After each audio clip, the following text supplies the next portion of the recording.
Yo, thank you for the gear. Yo, Juliana, I appreciate you. I'm going to rep the team, even though UT Knox is my squad.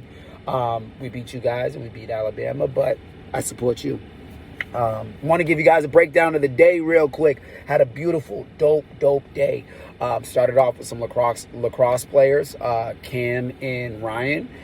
Absolutely bodied the workout. When I tell you, the energy that I get from them is really just they're ready to do whatever it takes to get to the next level, and they do it.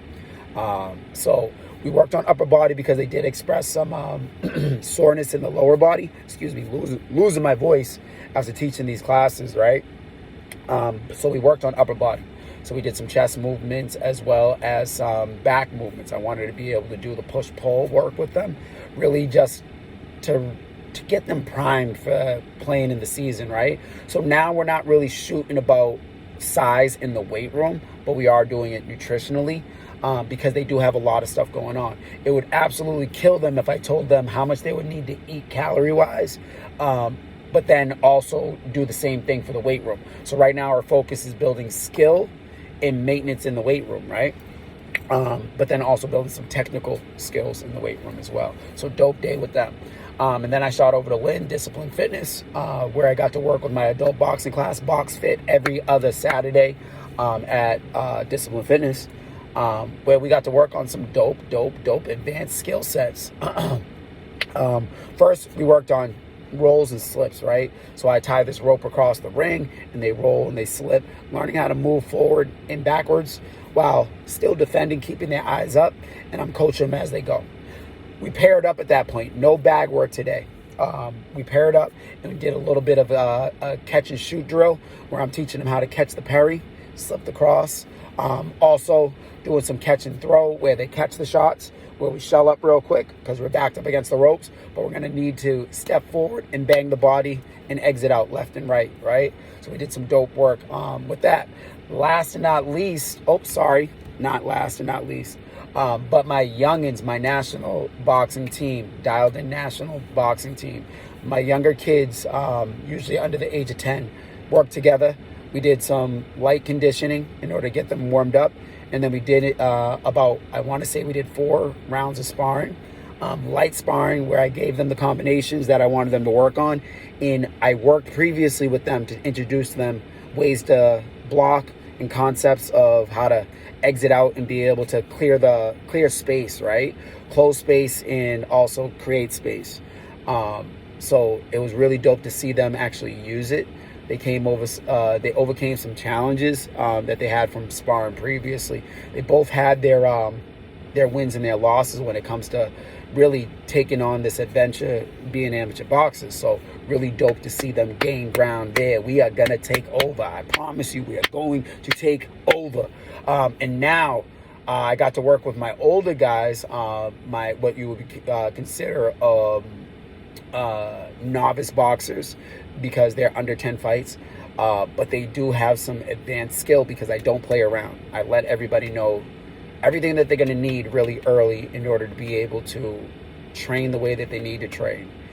There is a difference between professional boxing and amateur boxing. So teaching the skill sets that are needed to win at an amateur level, but with the technicality of the ways that the pros do. And the way that works is really to be able to throw volume punches, understand distance, but always remain ready on defense. So it's always turning defense into offense, offense into defense. So we do these exchanges where we're either the A side or B side in the engagement, and then we allow them to be able to go live at about 50 to 75%. So it was really dope to be able to see them understand where the punches are coming from. Sometimes with sparring, we go 100%. And when we go 100%, the excitement of the moment can really stifle or limit your progress, because you're going to revert back to some skill sets that either you had previously or your flight or fight kicks in, right? So I really want to make sure that we slow it down and build the skill sets that we need, so that way we can allow our athletic or our already ingrained skill sets be able to take over but our programmed skill sets be able to maintain the routine, if that makes sense. So no matter what, your default is going to be what we trained, because we've trained it so often that it becomes a habit. And then when you really need to, this is when you get tired and you're at the bottom tail end of all energy. That's when instinct takes over. If we train your instinct, which is your natural born gifts, to also meet habit and routine, you have a fighter, period. So it was really dope today. That's all we did today. I didn't have a lot of clients, but we did work in small groups today, which is dope, because I get to be really intimate with these people and work on skill sets that they might lose out in the classes. So it was a really dope day. If you listen to this whole rant real quick, because we just crossed 5 minutes, I'll try to keep it under 5 minutes. But if you listen to this, thank you. And if you're interested in taking any of the classes or jumping on one-on-one, shoot me a DM. Don't be shy about it. Until next time, guys, I appreciate you. I hope you get outside and enjoy this beautiful weather on this Saturday. It's like amazing that the sun's out the way that it is. The leaves are changing over. I kind of want to sit outside, but I got to do yard work. So I guess I get to mix the two. Housework, it's time in nature. I'm probably going to post a bunch of videos of Bella, so go check them out on her page.